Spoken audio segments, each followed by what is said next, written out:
Il 5 marzo 1931, un'anziana signora dalla pelle incredibilmente vellutata si affaccia dalla suite 552 dell'Herald Square Hotel a New York e chiede aiuto. Cameriera, vieni, mia sorella è malata, chiama un dottore, penso che morirà.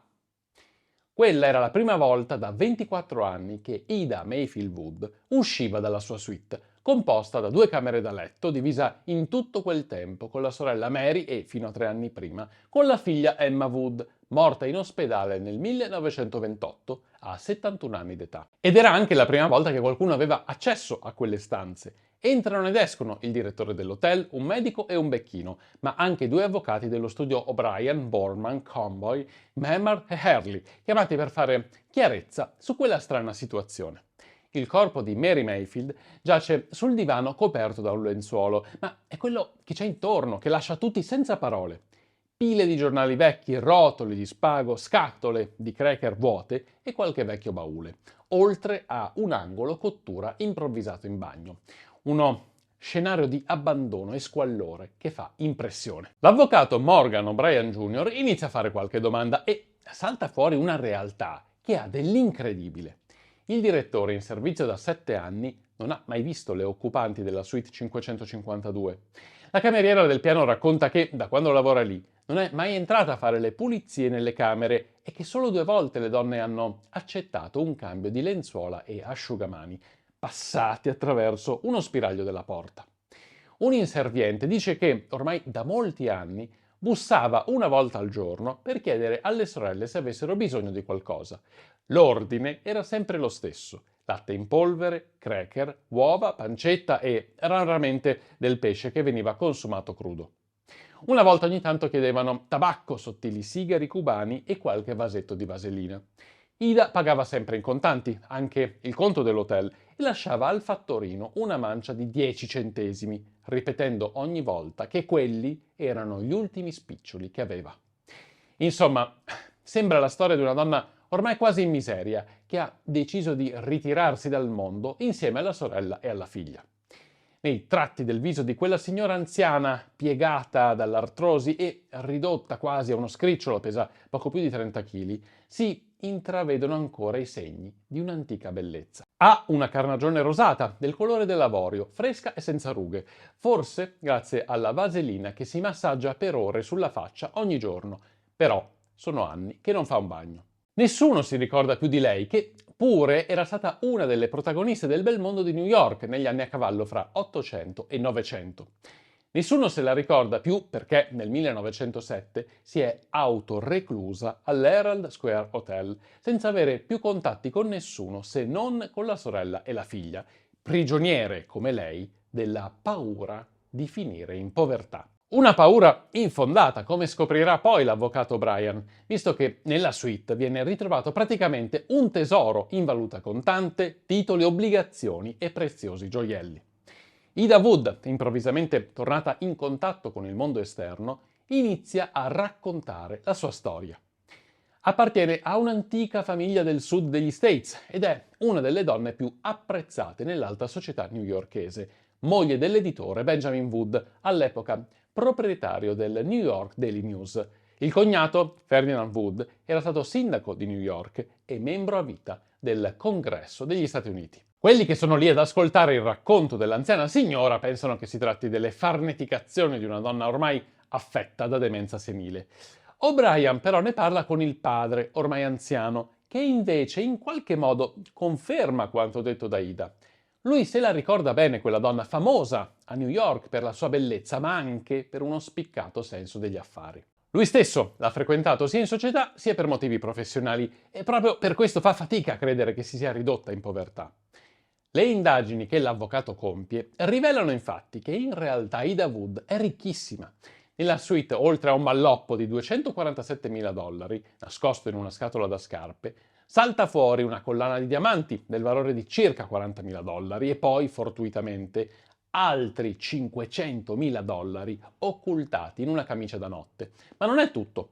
O'Brien scopre che le sorelle avevano investito circa $175.000 in azioni senza riscuotere i dividendi da oltre 12 anni e che prima di ritirarsi Ida ha venduto beni mobili di gran valore, tipo dipinti, arazzi, mobili, sculture, così come ha ceduto per $250.000 il New York Daily News poco dopo essere rimasta vedova.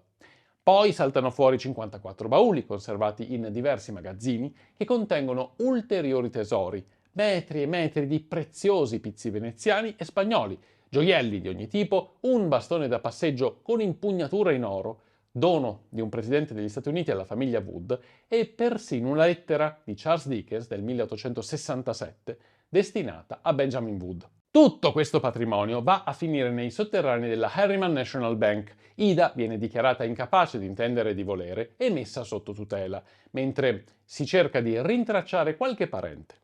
Intanto la donna racconta altri particolari della sua vita. Prima di continuare però con la storia di Ida Wood ti faccio un piccolo appello. I nostri video sono visti da milioni e milioni di persone ogni mese, ma gli iscritti sono molti, molti meno. Puoi sostenere il nostro progetto di divulgazione culturale iscrivendoti e seguendoci sui social. Basta un click. Grazie mille. Ida Wood ha 19 anni quando arriva a New York nel 1857, ben decisa a farsi strada nella vita. Legge gli articoli di gossip e degli eventi mondani in città, dove viene spesso nominato Benjamin Wood, noto uomo d'affari impegnato anche in politica, che peraltro all'epoca ha 37 anni ed è già al secondo matrimonio. Questo particolare non ha molta importanza per la giovane Ida, che fa una mossa azzardata, almeno per la mentalità dell'epoca. La ragazza è consapevole che non avrebbe mai avuto modo di incontrare Wood di persona, vista la differenza di classe sociale, e gli scrive proponendogli senza possibilità di equivoci di diventare la sua amante. Questa è la lettera. 28 maggio 1857. Signor Wood, signore. Avendo sentito parlare spesso di voi, mi permetto di rivolgermi a voi per aver sentito una giovane donna, uno dei vostri ex amori, parlare di voi.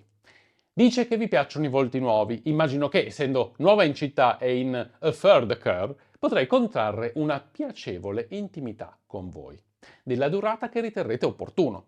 Credo di non essere estremamente brutta né sgradevole.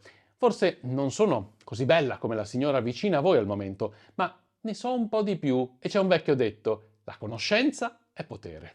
Se desiderate un colloquio, inviate una lettera indicando a che ora possiamo incontrarci.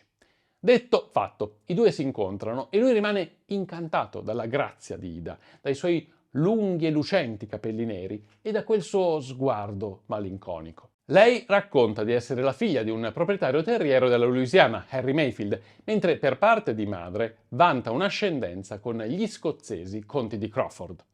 Benjamin e Ida diventano subito amanti, senza nascondere più di tanto la loro relazione.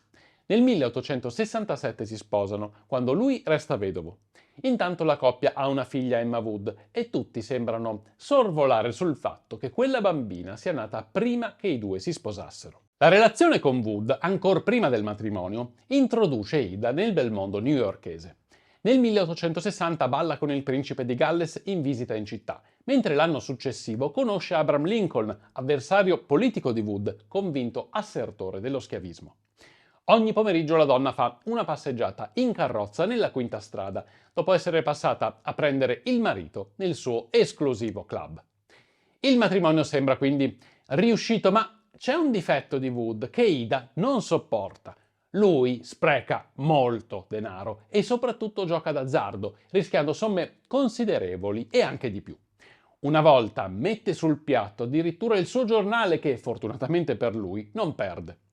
La donna però vuole mettersi al riparo e chiede al marito di darle metà di tutte le sue vincite, mentre lui deve accollarsi da solo tutte le perdite, per le quali si scusa con la moglie in contrite lettere dove si firma «Purtroppo per te, tuo marito Ben». Per essere ancora più tranquilla, Ida si fa intestare tutte le proprietà di Wood, tanto che quando lui muore nel 1900, il New York Times scrive che l'uomo era praticamente nullatenente. Il New York Daily News è quindi di Ida, che per un po' si diverte a dirigerlo, ma poi si stufa e lo vende nel 1901.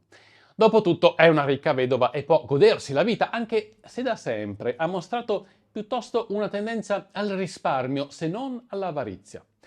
tutti i suoi soldi sono depositati alla Guarantee Trust Company, quando nel 1907 scoppia il cosiddetto panico dei banchieri, dopo un crollo del 50% del valore della borsa di New York.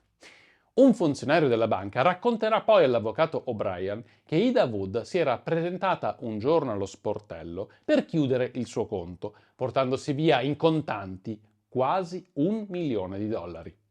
Il resto sembra storia nota all'avvocato. Nel 1907 Ida si ritira insieme a Mary e Emma nella suite 552 dell'Herald Square Hotel, dove rimane nascosta agli occhi del mondo, praticamente dimenticata da tutti per oltre 24 anni. Eppure tutta la verità su Ida Mayfield Wood viene fuori solo dopo la sua morte, quando la sua ricchezza deve essere divisa fra gli eredi. Inutile dire che, fin da quando era stata divulgata la sua storia e l'entità del suo patrimonio, una frotta di presunti parenti si era fatta avanti da ogni angolo degli Stati Uniti. Un qualche diritto sembra poterlo vantare il figlio di primo letto di Wood con i relativi nipoti. Un sacco di gente che porta i cognomi Mayfield e Crawford scrive a Ida asserendo di avere un qualche grado di parentela con lei. Quando la donna muore, il 12 marzo del 1932, ci sono almeno 1103 persone che reclamano una parte di quella immensa eredità. Le indagini del tutore legale di Ida rivelano però una storia molto diversa da quella raccontata dalla donna. Il vero nome di Ida Mayfield era Ellen Walsh, nata in Inghilterra nel 1838. Il padre, Thomas Walsh, non era un possidente della Louisiana, ma un venditore ambulante irlandese, immigrato negli Stati Uniti nel 1840 insieme alla famiglia, che si era stabilita nel Massachusetts. La madre non aveva nessuna ascendenza nobile, ma era una donna semi-analfabeta, cresciuta a Dublino. A un certo punto, forse dopo la lettera Wood, Ellen Walsh diventa Ida Mayfield e intraprende la sua ascesa nell'alta società di New York, ma non dimentica la famiglia. Tiene vicina la sorella Mary, che prende il suo stesso cognome, e anche la sorella minore, Emma, che poi fa passare come figlia sua e di Wood, con il consenso del marito. Nell'aula di tribunale dove si accalcano i presunti eredi, l'inganno di Ida viene alla fine svelato. Tutti quelli che portano il cognome Mayfield e Crawford restano a bocca asciutta e alla fine, dopo molte ricerche, saranno in 10 a dividersi quell'immenso patrimonio. Nessuno di quei fortunati eredi aveva mai sentito parlare di Ida o Ellen, che dir si voglia, né aveva preteso qualcosa alla sua morte. Solo grazie a complicate ricerche tra Stati Uniti, Inghilterra e Irlanda, il tutore e un pubblico funzionario della contea di New York riescono alla fine a dirimere la questione e fare luce sul magnifico scherzo di Ida, come viene definito. Tutto sommato questa è una storia triste di 3 donne ricchissime vissute in uno stato di innegabile miseria umana per paura di perdere la loro ricchezza materiale.